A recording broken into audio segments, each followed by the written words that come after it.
Awali hari ini dengan hal baik dan hadapi waktu-waktu yang akan kita lalui dengan merenungkan firman Tuhan. Sebelum kita merenungkan firman Tuhan, mari kita berdoa.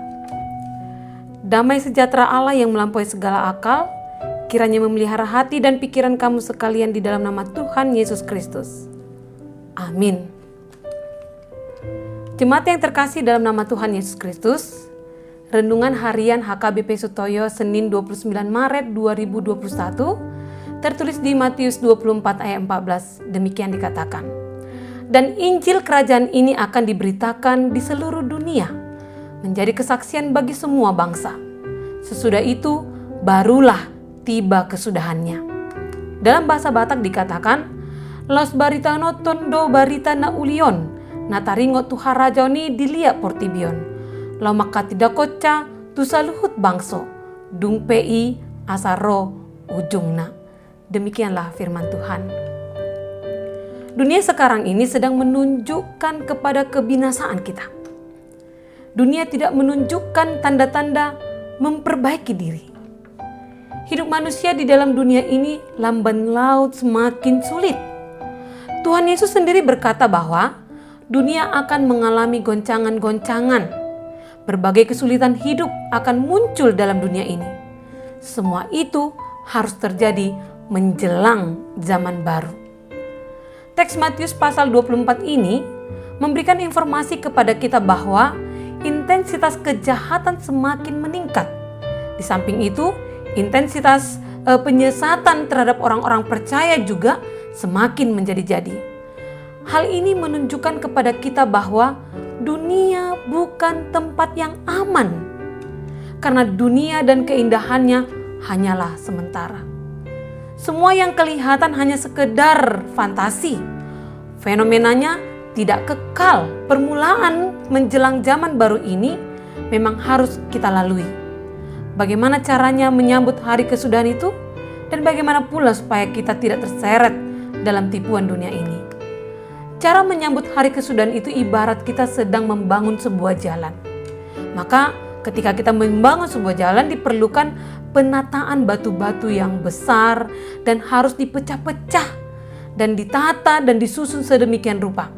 Pada saat jalan itu belum usai, belum siap, dan kita memaksa untuk melewatinya, maka tidak jarang kaki kita yang akan mengalami goresan dan terluka karena tajamnya batu.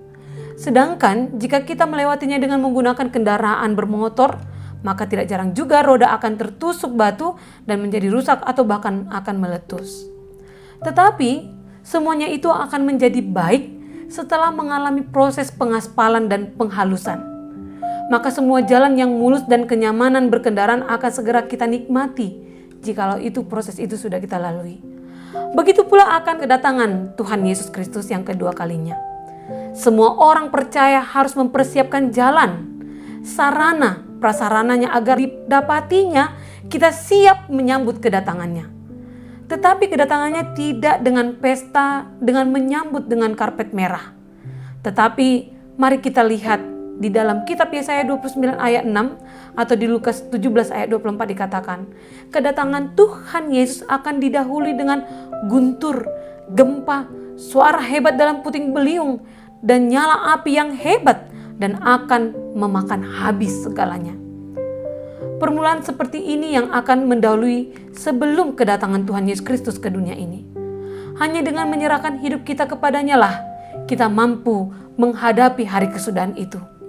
Dan agar kita tidak terseret oleh kemajuan zaman, marilah kita tetap teguh berdiri dan berpegang kepada keyakinan kita di dalam Tuhan Yesus Kristus.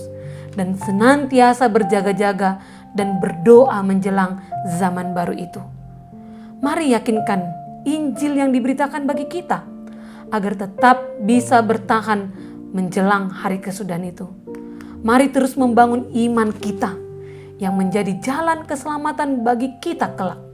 Dan kita harus terus memberitakan Injil kepada dunia ini, agar pada akhirnya kesudahan itu tiba, kita semua menjadi pemenang dalam kerajaannya.